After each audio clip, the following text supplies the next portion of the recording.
have left. So the peach. Yeah, right? Oh, and I need probably one Mix of Arabic, Hindu, Amharic. Welcome back. So since we are covering all politics in this first episode, I really want us to talk about Make America Great Again. The term Make America Great Again has been so polarizing since its conception. And it means different things to different people. And I just want to hear your thoughts. I don't think Elise and I have even, I don't remember if we ever talked about it, but I'm sure it means different things to a lot of different people. I want to get your take, especially our sisters, Muslim sisters, who also happen to be white. What? That's news to me. What are your thoughts on Make America Great Again? I don't know. I mean, in one hand, I want to laugh because it's so comical and juvenile of a slogan. On the other hand, I want to cry and scream because it's so racist. And I don't know. It's hard to believe that we have someone in the White House who thinks in slogans and bumper stickers. It's just not very sophisticated. It's just like, it's like a reality TV show. So Make America Great Again? I mean, according to who? I think if you are, a white American man and, you're stuck in the 50s, because I hear a lot of this even from my own relatives that, well, the 50s were simpler times. I'm like, you lived in a small town in Washington State. You had no interaction with people that were different than you, either ethnically or socioeconomically, unless they were working for you, on your ranch or something. So who in the 50s, this country is so vast. I mean, talk to a black man in Harlem in the 50s, I think he's gonna have a different perspective on what America was than my father, for example. So I just think, like, what are you actually talking about? What was so great about America back then? Because your feet weren't being held to the fire. Yeah. You weren't being questioned about your take in the racist system that we live in. Mm-hmm. Is that why? Is it too hard? I mean, that's the thing. Like, when things start to get equal, for the people that have been benefiting from that system, they start to feel it's injustice. Yeah. Because things start to equal out, right? Like, so I don't know. I just that's my take. Like I said, I want to cry on one side, another side I'm just laughing. Like, how can this even be real? Yeah. So, I mean, I think my perception's a bit different, and I'll admit that I think the place I'm coming from is not one that's conscious of other people's experiences, of people of color specifically. When I hear Make America Great Again, my question is, well, wasn't it always great? And as I mentioned before, the whole concept of America as a nation of ideals, and the actual quote was from John McCain, this is a nation of ideals, not blood and soil. And to me, that kind of shows how America is a place that people go to because there's a vision, there's those ideals. Whether or not it's realistic, whether or not you get here and that's the reality, what we're talking about is that we have this dream, right? We have the American dream. We have these ideals that we can be something better. And in a way, when I hear Make America Great Again, I think about the greatness that we've always been, and that we are someplace that people can dream to achieve, right? I mean, we all have a different story of how our families came here.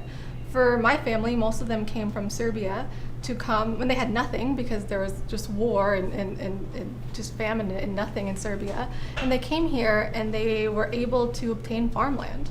And they had this dream, and they made their dream happen, and then they had a family, and things got better for them. And so I see America as this place of hope for a lot of people. I don't think it needs to be great again, because I think it's always been great and it's always been a source of hope, but there's definitely things that can be improved upon. Whether or not those improvements are what Trump thinks or what I think, those are probably different things, but that's what comes to mind. I just don't even want to acknowledge it, really. I try not to think about it, because just like you said, it's like, why is that even a thing? Who even says Make America Great Again? Because again, we don't want to go backwards, we want to go forwards. Yeah. Mm-hmm. Let's make America continue to be great. Yes, better. Let's make America better. Yeah, for all, for everybody. A joint effort as well. Yeah. I mean, you want to go back to coal mines and, is that what it is? Slavery? Slavery. Do you want, what do you want again? I mean, we all want to make America elaborate on that for us. Yeah.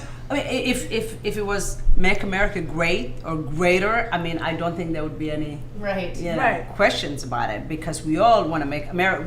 America is like you said, a place where people come not only to make a better life for themselves, but personally, I feel like people come to this country to become a better human being, because we have a land that has every shade of humanity and every culture and every creed and so I feel like we are different from most places in the world, and despite our history that has not been always kind to everybody, I feel like we have been a country that and it's people that always want to move forward and do better than they did yesterday.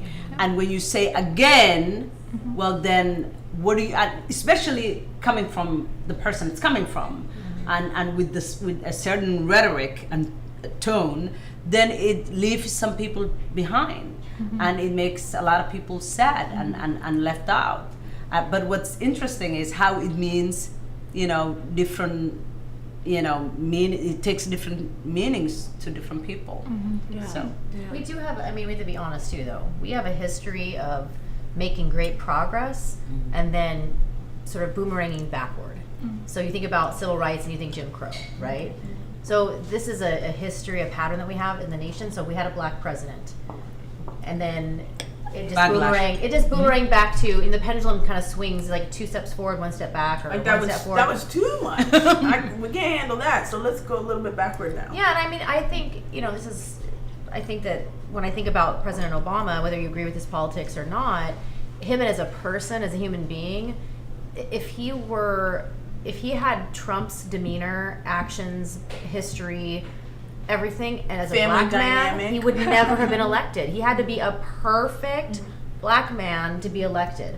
No different baby daddy, mommy, all that stuff. Like none of the multiple marriages. or almost the perfect man, to be honest. That's my point. He had to be a Not only perfect black man. people, He had to be a perfect man, no drama, no stuff in his background, no, locker room talk, nothing like that. If he would never have been elected if he was anything like Trump. And I think that shows you the racist system that we live in. I mean, on the other hand, like you have to think about, I mean, I agree with you, but you have to think about other countries where, like, if you're not even part of the same like tribe as the ruling people in that country, you're not even gonna have a chance of being in any position of power. And so I guess when you compare it to like what are people coming from into America, then at least it's a better option where there's hope, right? Because in a lot of parts of the world, a lot of the problems come from tribalism or come from extreme oppression of people groups. And here, like, we have our issues, but you have to say that it's substantially better than a lot of other places in the world that people are moving here from. But that's precisely why we don't want to compare ourselves to any other place in the world, Right. because we're not like any other place in the Exactly, world. When people,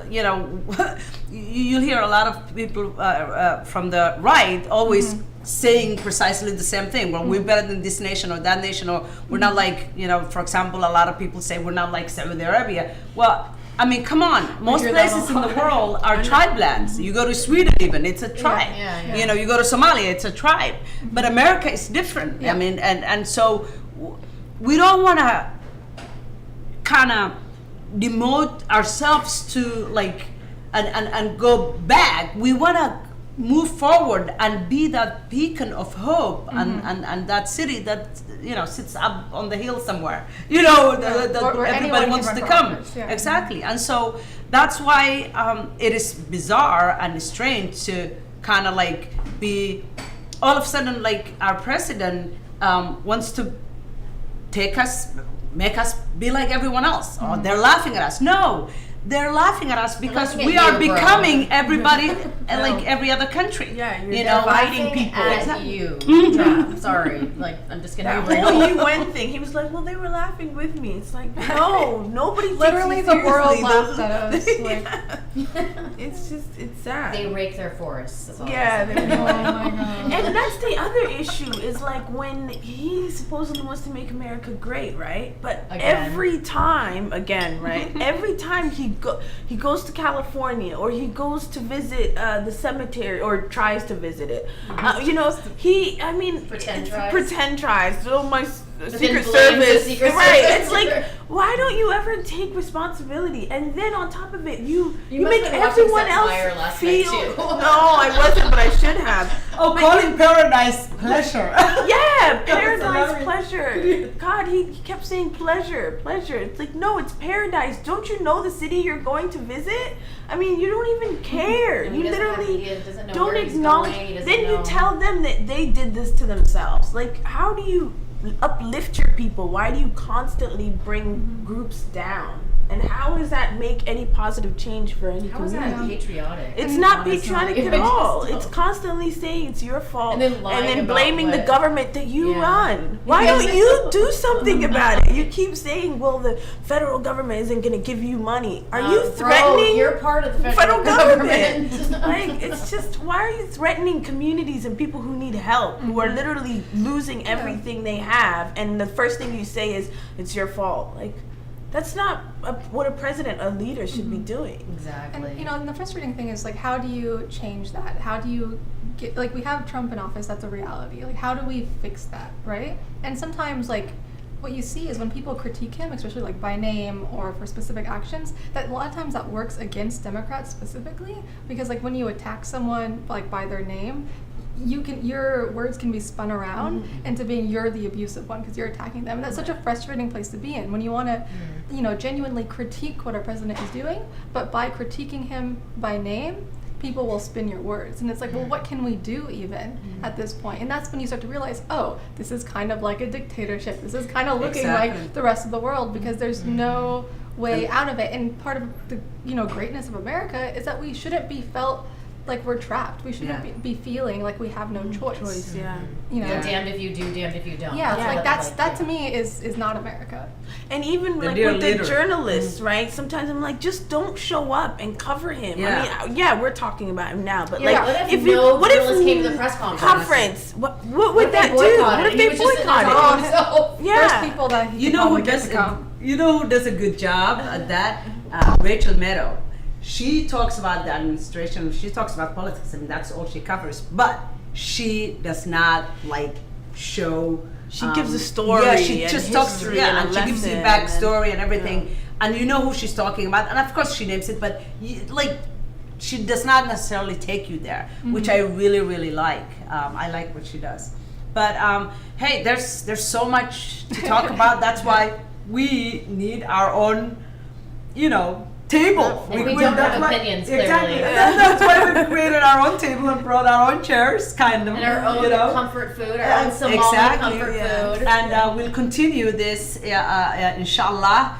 And I look forward to hearing more, bringing us together more, and having these conversations. And we thank you so much for joining us, both of you. Thank you.